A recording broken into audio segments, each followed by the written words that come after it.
Assalamualaikum warahmatullahi wabarakatuh. Perkenalkan, saya Alvita Isa Rahma dari Prodi Pengembangan Masyarakat Islam, Fakultas Dakwah dan Komunikasi.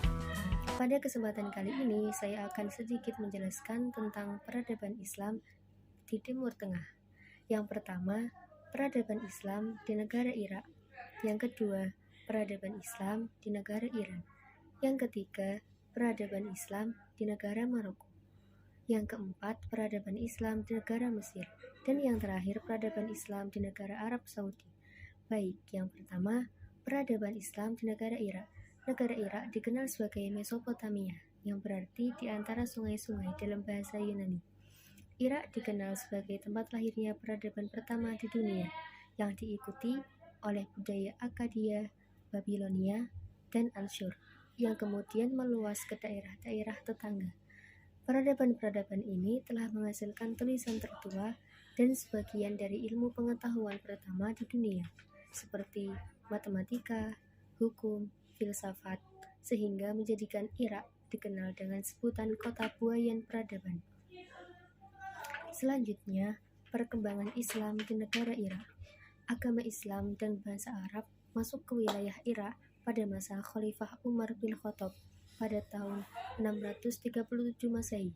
Kemudian beliau mendirikan dua kota penting, yaitu Kufah dan Basrah. Mulai abad ke-7, Islam menyebar di negara Irak.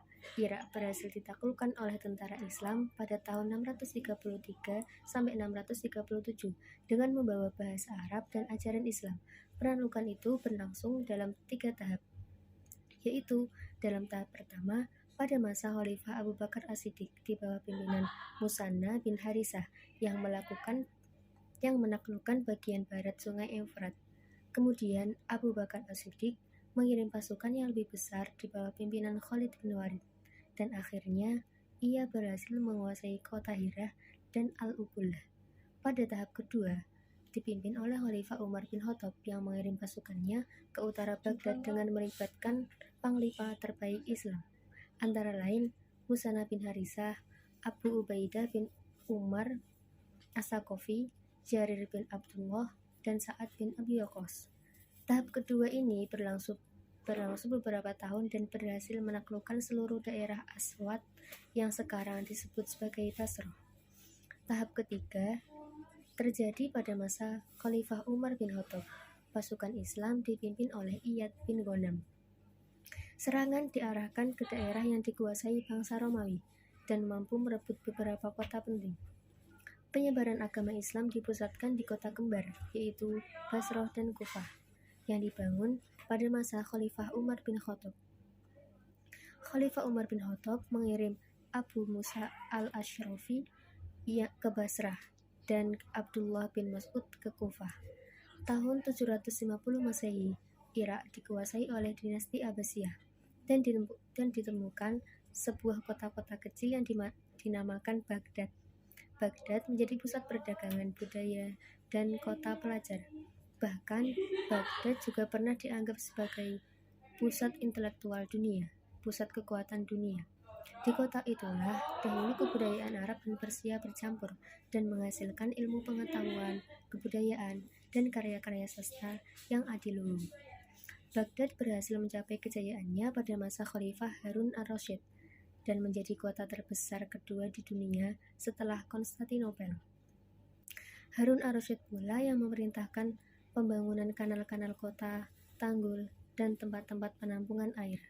Ia juga memerintahkan agar rawa-rawa sekitar Baghdad dikeringkan sehingga tidak menjadi sarang nyamuk.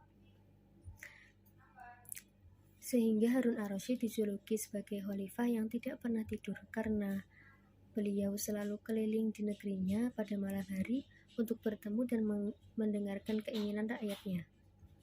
Seni sastra juga berkembang pesat pada saat itu. Lalu lahirlah cerita Dongeng 1001 Malam dan muncul tokoh cerita Aladin, Alibaba, dan Sinbad si Pelaut. Yang kedua, peradaban Islam di negara Iran. Iran termasuk salah satu negara tertua di dunia.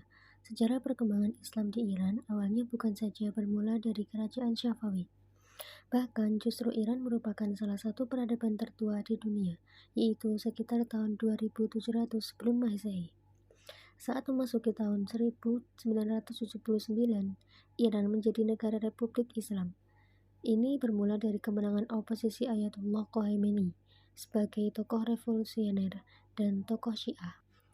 Iran memiliki tokoh penting sejarah perkembangan Islam, yaitu Ayatullah Khomeini. Beliau berhasil merekayasa keruntuhan monarki Persia dan menjadikan Iran sebagai negara yang bermartabat dengan melembagakan ideologis atas gagasan-gagasan politik Syiah.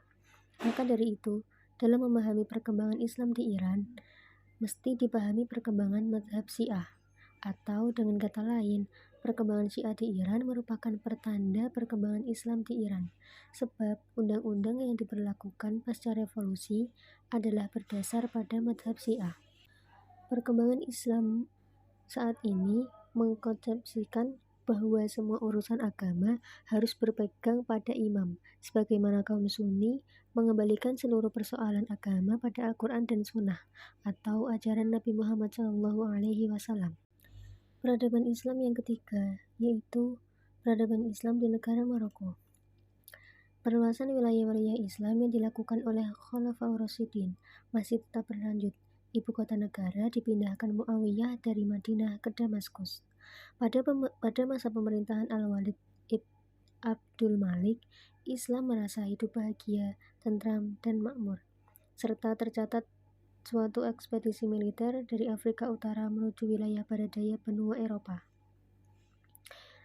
Maroko memiliki letak sangat strategis bagi pasukan Tariq bin Ziyad untuk melakukan ekspansi ke Eropa. Berkembangnya Islam di Maroko ini tidak memakan waktu yang sebentar. Pasukan Islam butuh 53 tahun untuk menguasai penuh wilayah tersebut dan butuh 1 abad untuk berasimilasi dengan penduduk asli wilayah tersebut, yaitu suku Barbar. Penaklukan wilayah ini atas keberhasilan Panglima Tariq bin Ziyad yang kemudian diangkat oleh Musa bin Nusair untuk memerintah Maroko. Pada saat itu, warga suku Barbar menjadi harmonis. Segala peraturan Islam yang bersumber dari Al-Quran dan Hadis mulai diterapkan dalam segala aspek kehidupan, perekonomian, dan kesejahteraan masyarakat yang meningkat. Ilmu pengetahuan pun berkembang pesat. Pada tahun 789 Masehi, Idris bin Abdullah atau Idris I, seorang keturunan Ali bin Abi Thalib, membentuk kerajaan Idrisid yang bertahan hingga tahun 974 Masehi. Setelah 5 tahun memimpin, Idris I pun terbunuh dan digantikan oleh Idris II. Pada masa Idris II inilah dinasti Idrisid melepaskan diri dari dinasti Abbasiyah dan sukses menjadikan Maroko sebagai salah satu pusat ilmu pengetahuan dan kebudayaan Islam. Pasca wafatnya Idris II, kemudian digantikan oleh Yahya IV. Pada masa ini, dinasti Idrisid mencapai puncak kejayaannya. Setelah dinasti Idrisid tumbang, bangsa Arab mulai kehilangan pengaruh politiknya di Maroko. Lalu, dinasti Fatimiyah yang berhaluan Syiah Islamiyah berhasil merebut kekuasaan dari Yahya IV pada tahun 974 Masehi. Ketika dinasti Fatimiyah kehilangan kendali, muncul dinasti Murabitun yang bermusat di Marrakech. Setelah kekuasaan Murabitun jatuh, Maroko menjadi wilayah kekuasaan dinasti Al-Muwahhidun. Pada masa Abu Ya'qub Yusuf bin Abdul Mu'min, kota Marrakech menjadi salah satu pusat peradaban Islam dalam bidang sains, sastra, dan menjadi pengayom kaum muslim untuk mempertahankan Islam terhadap serangan dan ambisi kaum Kristen. Setelah jatuhnya Al-Muwahhidun, Maroko dikuasai oleh dinasti Marin pada akhir abad ke-13 hingga abad ke-14. Peradaban Islam keempat yaitu negara Mesir. Mesir merupakan salah satu kawasan yang berada di Afrika Utara. Mesir menjadi kota Islam sejak Khalifah Umar menjabat sebagai khalifah yang menggantikan Abu Bakar As-Siddiq. Mesir dapat ditaklukkan di bawah pimpinan Amr bin As yang menguasai Iskandaria. Ketika Mesir jatuh ke tangan kaum muslimin, Amr bin As menawarkan kepada penduduknya 3 pilihan, yaitu memeluk Islam, membayar jizyah atau berperang. Dengan 3 pilihan tersebut, mereka memilih berperang yang pada akhirnya mereka kalah dan harus membayar jizyah. Setelah itu, Islam makin berjaya di Mesir setelah menaklukkan kota-kota lain di Mesir. Selanjutnya, perkembangan Islam di Mesir. Dinasti pertama yang berkuasa di Mesir adalah dinasti Fatimiyah. Islam mencapai kejayaannya di Mesir pada masa khalifah yang kelima, yaitu Abu Mansur Nizar al-Aziz. Setelah al-Aziz wafat, dia digantikan oleh Abu Ali Mansur al-Hakim. Yang di bawah pemerintahannya, dinasti Fatimiyah mulai mengalami masa kemunduran. Setelah al-Hakim meninggal, dia digantikan oleh al-Zohir yang masih berumur 16 tahun. Setelah al-Zohir berkuasa, pemerintahan dinasti ini menjadi kacau, dan pada akhirnya Salahuddin al-Ayyubi mengakhiri dinasti ini pada tahun 1171. Lalu setelah Salahuddin berkuasa, ia mengubah paham keagamaan negara dari Syiah menjadi Sunni. Sekolah, masjid, rumah sakit, sarana rehabilitasi penderita sakit jiwa, dan banyak fasilitas sosial lainnya yang telah berhasil dibangun. Pada masa dinasti Mamluk berkuasa, banyak hal yang terjadi, di antaranya pemerintahan Mamluk berhasil bertahan dari serangan membabi buta bangsa Mongol. Mereka bahkan mampu mengusir semua pasukan salib dari negeri Islam di kawasan timur. Selain itu, mereka juga mampu menghadang serangan bangsa Portugis yang kemudian dilanjutkan oleh pemerintahan Utsmani. Lalu, akhir dari pemerintahan Mamluk terjadi pada tahun 1517 Masehi. Pada saat itu, Mamluk dapat ditaklukkan oleh pemerintah Turki Utsmani. Banyak hal yang telah terjadi pada pemerintahan Turki Utsmani, di antaranya penyerangan pasukan Prancis ke Mesir di bawah pimpinan Napoleon Bonaparte. Serangan ini menyebabkan Mesir jatuh ke tangan orang-orang Prancis karena merasa terbelakang dengan bangsa Eropa. Akhirnya Muhammad Ali berupaya menjadikan Mesir sebagai negara modern yang mengikuti kemajuan yang telah dicapai Eropa. Maka pada saat kekuasaannya terjadi kebangkitan besar. Industri-industri mulai memasuki negeri itu. Sekolah-sekolah tinggi, juga percetakan-percetakan yang mulai berkembang. Yang terakhir, peradaban Islam di negara Arab Saudi. Saudi merupakan dinasti pertama yang berhasil melepaskan diri dan mendirikan kerajaan sendiri sekitar abad ke-19 Masehi. Gerakan politik dan keagamaan merupakan gerakan yang melatar belakangi bangkitnya dinasti ini. Gerakan Wahabi merupakan gerakan reformasi keagamaan yang sangat berpengaruh dalam kebangkitan tersebut. Perkembangan Islam di Arab Saudi yang dipelopori oleh gerakan Wahabi menjadikan ajaran Islam sebagai agama resmi negara. Perkembangan dinasti Saudi tidak bisa dilepaskan dari sosok Muhammad ibn Abdul al-Wahhab, seorang reformis yang melahirkan gerakan keagamaan yang kemudian dikenal dengan gerakan Wahabi. Selanjutnya, perkembangan gerakan Wahabi oleh Muhammad ibn Abdul al-Wahhab mendapat tantangan di negerinya sendiri, yaitu Al-Uyainah, gerakan pemurnian akidah yang tidak menegakkan satu mazhab, menganjurkan umat Islam agar kembali kepada risalah Nabi Muhammad SAW yang sebenarnya. Muhammad ibn Abdul al-Wahhab menganut mazhab atau mengambil ajaran Imam Ahmad ibnu Hambal. Di antara hukum yang diberlakukan oleh Muhammad ibnu al-Wahhab adalah pemberlakuan hukum rajam. Hal inilah yang menyebabkan Muhammad ibn Abdul al-Wahhab diusir dari negerinya. Muhammad ibnu Saud, pendiri dinasti Saudi, mengetahui keadaan yang dialami oleh Muhammad ibnu Abdul al-Wahhab. Kemudian Muhammad al-Wahhab mengungsi ke wilayah Zar'iyah yang merupakan wilayah kekuasaan Muhammad ibnu Saud. Kemudian Muhammad ibnu Saud menerimanya dengan baik dan menjadikannya sebagai seorang qadhi dan menerima ajarannya. Bahkan dia bersepakat melanjutkan dakwahnya menjadi ajaran Wahabi sebagai ideologi pemersatu kesukuan yang bersifat keagamaan di wilayah kekuasaannya. Lalu, perkembangan Islam di masa Ibnu Saud. Perkembangan Islam di masa ini mengalami kemajuan pesat.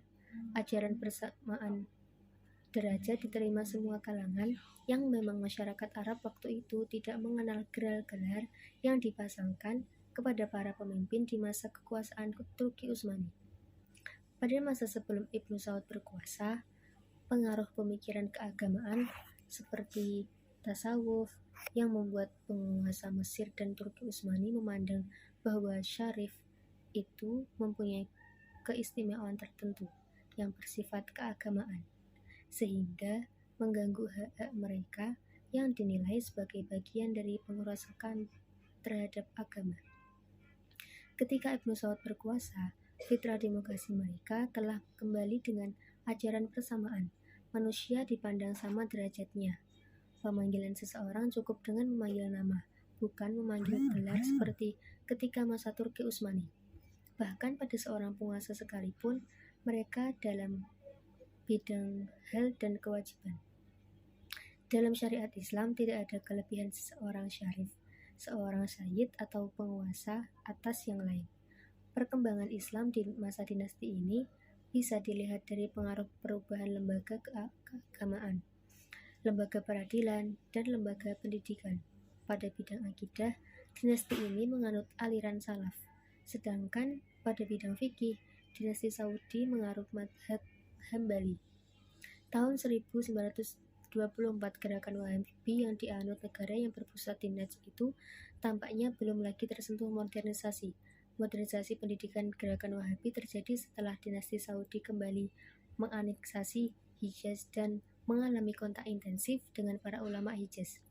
Penerimaan modernisme itu menunjukkan bahwa secara internal gerakan Wahabi juga menimba gagasan-gagasan baru dari gerakan modern yang sudah berkembang. Dinasti Saudi juga di masa ini memperlihatkan bahwa dinasti ini banyak mengubah dirinya setelah melalui pengalaman ditentang dan ditolak oleh kaum muslimin yang lain. Sekian dari saya, semoga bermanfaat. Wassalamualaikum warahmatullahi wabarakatuh.